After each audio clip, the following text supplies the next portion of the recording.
Gracias. Pues muchas gracias, muy buenos días. Este tema es amplio, es muy esperado por muchos. La verdad es que decidí partirlo en dos por precisamente la extensión del tema. Hoy me quise concentrar básicamente en la Ley de Ingresos de la Federación y en la Ley del Impuesto sobre la Renta.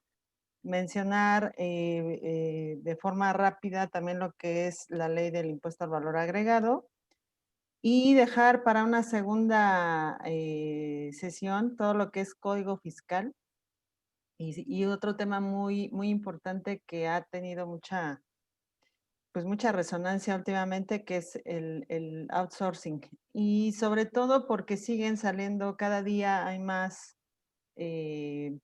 pues mucha más polémica y muchos más movimientos al respecto. Pero bueno, lo menciono al final de esta presentación. Y bueno, como les decía, pues nuestro índice el día de hoy va a ser la Ley de Ingresos de la Federación, el ISR y el IVA, dejando para después el Código Fiscal de la Federación. Y empezamos con la Ley de Ingresos. Básicamente aquí es donde se estipula cómo se va a repartir el gasto, cómo va a ser la recaudación y cómo se va a repartir el gasto público. Bueno, antes que nada, en cualquier momento que tengan alguna duda, pueden preguntar, porque si no aprovechan hoy, no sé cuándo van a aprovechar. Básicamente hay dos cambios fundamentales dentro de la Ley de Ingresos de la Federación y el primero de ellos es en cuanto a estímulos fiscales. En esta ley se establecen esas facilidades, eso así se traduce, un estímulo fiscal, en donde puede ser un beneficio en cuanto a tasa de impuestos o alguna manera en cómo se pueden presentar los impuestos. Hay muchos y los más conocidos son en materia de autotransporte y los que se otorgan a libros, a la venta de libros, revistas y periódicos. La modificación a esta ley consiste básicamente en que ahora estos estímulos o beneficios que se traducen en ahorro o reducción de impuestos, para ser aplicables también van a ser considerados como ingresos acumulables. Es decir, la parte que se supone que se están ahorrando también se va a sumar a los ingresos que van a formar parte de la base para calcular el impuesto sobre la renta. Dirán ustedes, ¿cuál es el beneficio entonces? Bueno, pues que aún así, a pesar de que esa parte sigue de ahorro, va a sumarse a los ingresos, sigue siendo un beneficio de manera global dentro del cálculo de impuestos a quienes se dedican a este tipo de actividades. El autotransporte gozó de muchos años de beneficios muy amplios que poco a poco han ido reduciéndose, precisamente porque era un sector muy apapachado por el gobierno. Llegaban a tener reducciones, le llamamos ciegas, por mucho tiempo y que fueron regulando para que se siguieran aplicando, pero con en menor escala y con ciertos lineamientos, cubriendo ciertos puntos para que pudieran aún así pagar impuestos, ya que pues esa es la finalidad, ¿no? De cada gobierno, la recaudación fiscal. Disculpen el ruido alrededor. Bueno, y otro cambio fundamental en esta ley es la de los intereses bancarios bursátiles, es decir, todos los intereses que generen los rendimientos, algún capital que ustedes metan a inversión. La tasa del ISR se reduce del 1.47 al 0.97% para todas las instituciones que componen el sistema financiero mexicano. No sé si hasta aquí tienen alguna duda, comentario. Creo que no. Bueno. Y entonces pasamos al impuesto sobre la renta. Un tema muy importante y por eso le dediqué más tiempo, es el de las donatarias autorizadas. Así como el outsourcing, todas las sociedades civiles que se han formado para, pues precisamente con una labor altruista, apoyar a diversos segmentos de la población, segmentos vulnerables, y que pues llevan una finalidad social, de apoyo social. Ahora van a ser reguladas. Desde hace mucho tiempo los traen en la mira y vuelvo a lo mismo. Desgraciadamente ha sido un abuso de todos estos tipos de figuras. El año pasado sí fue como que materia de polémica el tema del outsourcing cuando dimos este tema de reformas fiscales. Y ahora, si estuviera presente también el invitado de aquel tiempo, pues yo creo que también alzaría la mano, ¿no? En este sentido. Ya que, bueno, pues sí, van directo a castigar, porque no hay otra palabra que señale toda esta reforma fiscal en materia de todas esas sociedades que son donatarias autorizadas. Ese es el contexto de la reforma y lamentablemente lo que se critica mucho del lado de los contribuyentes es que el gobierno pierde de vista que todas estas organizaciones han cubierto todas las carencias en muchos sentidos que el gobierno mismo no ha podido cubrir en temas de salud, en temas de educación, desarrollo tecnológico, investigación, protección pues, tanto de la flora y fauna, para lograr un equilibrio ecológico.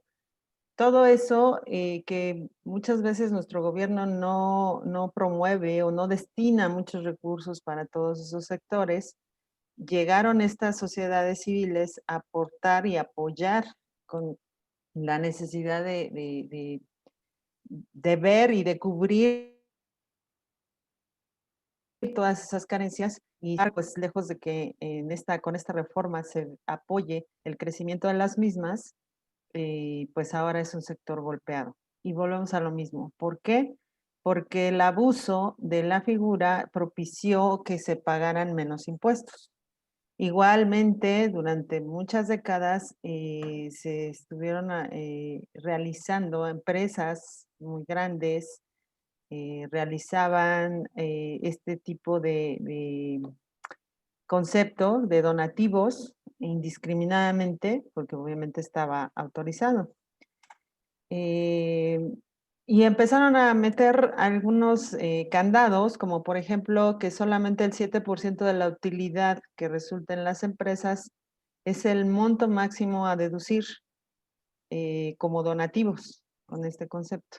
Y mucha gente no lo sabía y seguía haciendo los donativos y demás. Cuando después venían auditorías o revisiones por parte del SAT, pues obviamente, aparte de que se daban cuenta de que era un rubro muy elevado dentro de la contabilidad de las empresas, pues investigaban a dónde iban esos recursos y daba la casualidad que la empresa autorizada para recibir donativos era de algún familiar o de algún conocido, eh, y es por eso que empezaron a perseguir a este tipo de figuras. Contadora, Dime, aquí dime. entra la famosa aportación de fin de año a Teletón. Claro, sí, por supuesto. O sea, ahí fue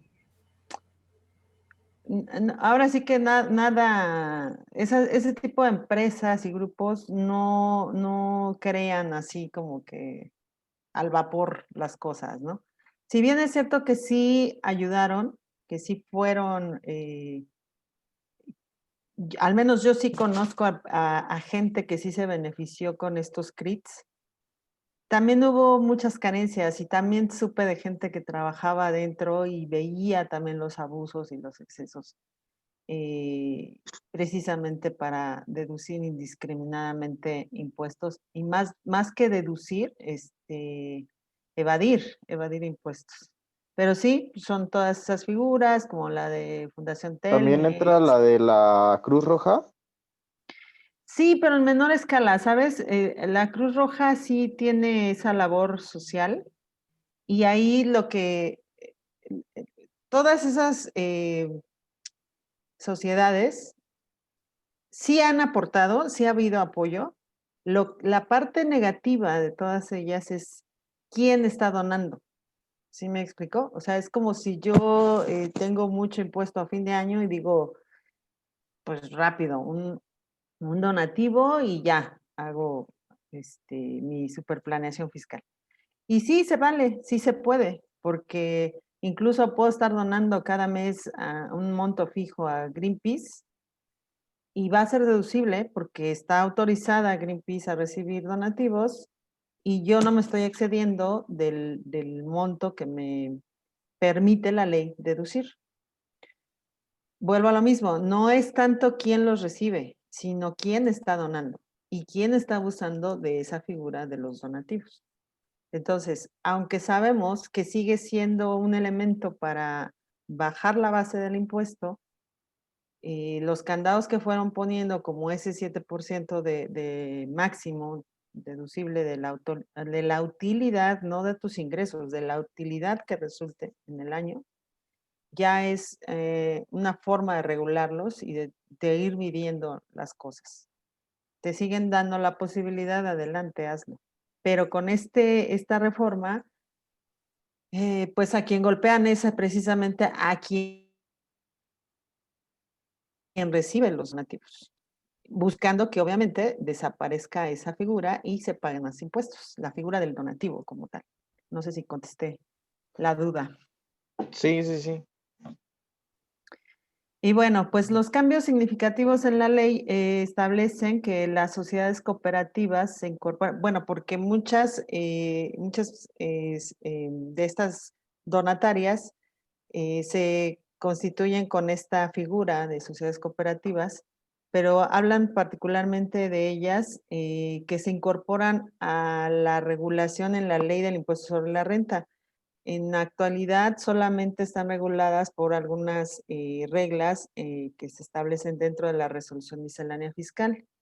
La diferencia entre que estén en resolución miscelánea y ahora pasen a la ley del impuesto sobre la renta es que ahora sí es totalmente regulado con lo que viene, todos los lineamientos que vienen en la ley, cuando en la resolución tiene un rango más abajo que la ley.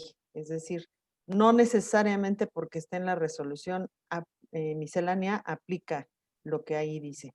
Siempre va a gobernar más lo que dice la ley del impuesto sobre la renta que lo que dice la resolución miscelánea fiscal. Las personas morales que deben contar con autorización para recibir donativos deducibles, si es que no cuentan con esta, es decir, aquí uno de los cambios significativos es que deberán presentar deberán, sí, solicitar la autorización si es que no cuentan con ella. Todas esas organizaciones que otorguen becas, que se dediquen a la investigación científica y tecnológica, a la investigación y preservación de la flora y fauna silvestre, a la protección y preservación del equilibrio ecológico, a la reproducción de especies en protección en peligro de extinción. Si alguna de estas instituciones no cuenta con la autorización para recibir donativos deducibles, van a tener hasta el 30 de junio de 2021 para obtener dicha autorización. Y obviamente, quien hace donativos a estas instituciones, su obligación es revisar que sí tengan esa autorización, porque de lo contrario, esos donativos no serán deducibles de impuestos. Entonces, si ustedes dentro de sus negocios o empresas están pensando que esta es una alternativa, deben primero que nada revisar que estén autorizadas. De no hacerlo, de no contar con esa autorización, a partir del 1 de julio de 2021, estas organizaciones deberán de tributar en el título 2 del régimen general, es decir, el régimen general de ley, como cualquier otra empresa que sí tiene fines de lucro, que sí busca tener utilidades, es decir, como cualquier mortal. La diferencia es que estas entidades que buscan este servicio a la comunidad, ese es su objetivo. Se constituyen para dar un servicio y ayudar a la sociedad, no para perseguir utilidades y no tener ganancias. Se supone que esa es su labor filantrópica. Entonces, en el momento que no cumplan con lo que ahora estipula la reforma a la ley, pues ya tendrán que ser una empresa más que va a tener que calcular su impuesto y pagarlo como cualquier otra persona moral. ¿Dudas, comentarios? Bueno, otra de las modificaciones es la